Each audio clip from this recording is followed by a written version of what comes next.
Temple road سے میں ایک تسبیح خریدنے کے لیے گیا. وہ تسبیح یہ ہے. یہ تقریباً دکاندار نے مجھے 120 کی کہی تو میں چونک گیا اور میں نے اس سے سوال کر دیا کہ اس سے پہلے تسبیح میں نے کسی اور شاپ سے لی تھی, وہاں مجھے یہ تسبیح 70 روپے کی ملی ہے. تو اس نے کہا کہ یہ 110 کی 100 کی میری خرید ہے, اگر میں 10-20 تو میرا حق بنتا ہے. تو میں نے کہا بالکل رائٹ ہے آپ.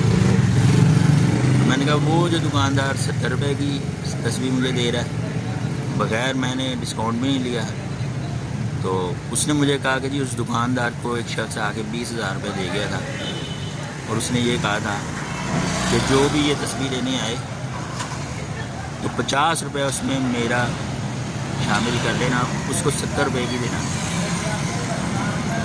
اور جب یہ 20,000 روپے ختم ہو جائے, ہر تسبیح 50 روپے کا ڈسکاؤنٹ دینا, تو جب یہ 20,000 ختم ہو جائے تو مجھے بتانا, میں اور دے دوں گا. اور اس بندے کا صدقہ جاریہ چل رہا ہے کہ وہ میری تسبیح پہلی تو خراب ہو گئی, لیکن اگر وہ اس دکان سے میں لیتا تو اس کی تسبیح برکتا صدقہ جاریہ چل رہا ہے, اس کو ثواب پہنچتا رہنا تھا.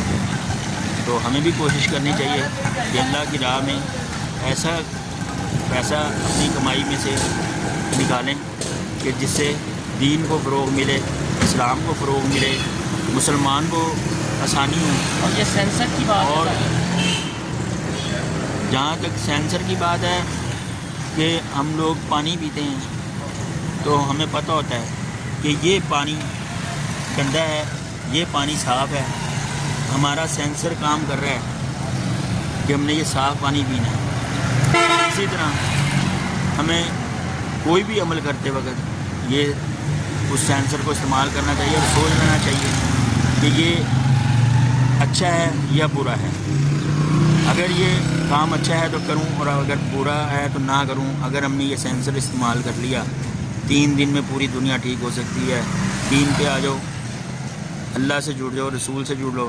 آج ہم کہتے ہیں کہ ہم نبی صلی اللہ علیہ وسلم کے امتی ہیں, اور ہم ان کے خلاف کوئی بات نہیں سنتے. اگر کوئی بات کرتا ہے تو ہم اسے واجب القتل کر کے اور خود مارنے کے لیے تیار ہو جاتے ہیں, اور ان کے لیے جان دینے کے لیے تیار ہیں. جس نبی کے لیے ہم جان دینے کے لیے تیار ہیں, ان کی بات ہم نہیں مانتے. انہوں نے اگر کہا ہے کہ نماز پڑھو تو ہم نماز نہیں پڑھتے.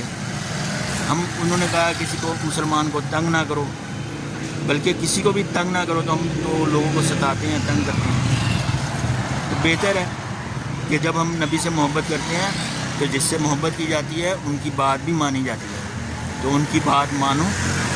ہر بندہ سنت حدیث پڑھ سکتا ہے, ہماری نہ مانو, کسی مولوی کی نہ مانو, نبی کی تو مانو.